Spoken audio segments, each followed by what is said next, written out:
Hello guys, ayan, ito na guys ang ating ginisang patola. Ayan, malapit ko nang patayin ang apoy niyan guys kasi ito ay luto na po.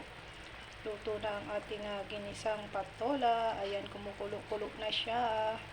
Kumukulo-kulo na. Ayan, baby pa yung ating nilutong patola guys. Kaya naman maliliit pa yung kanyang buto, di ba? Maliliit pa yung kanyang buto.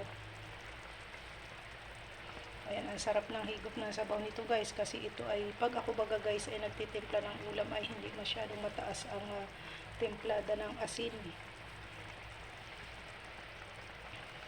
Ayan, sino sa inyo ang kumakain ng gulay na patola guys?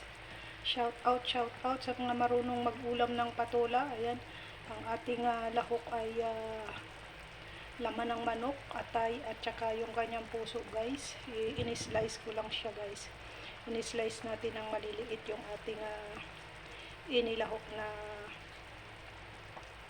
atay at saka hinati natin yung puso.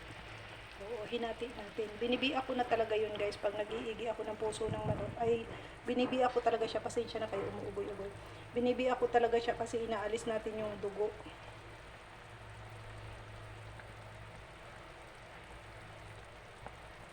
Ayan, papatayin ko na guys ang apoy.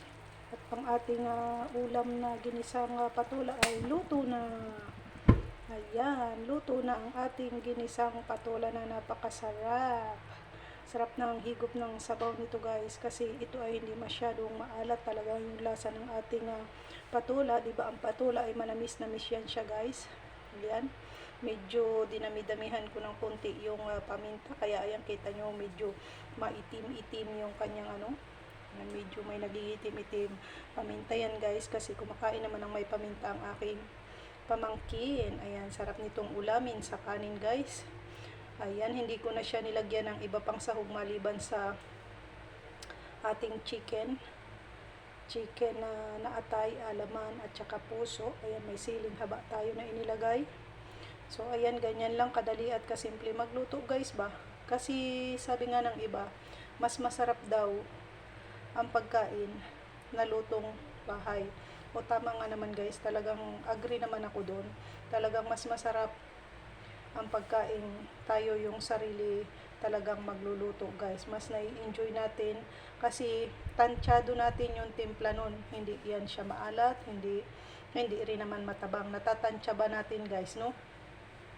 So, ayan, to all my dear subscribers, viewers, silent viewers, sharers, and likers, their members, and super chatters, thank you very much. At syempre, kung bago ka pala ang sa aking channel, huwag mong kalimutang mag-subscribe and then click the bell button, select all, para lagi kang updated sa mga susunod ko pang upload na video. Hoping na nagustuhan nyo ang ating simpleng lutong bahay, ang ating simpleng ulam na ibinahagi sa inyo ngayong araw. Ayan, that's all for today's video guys. God bless. And thank you for watching. Bye for now.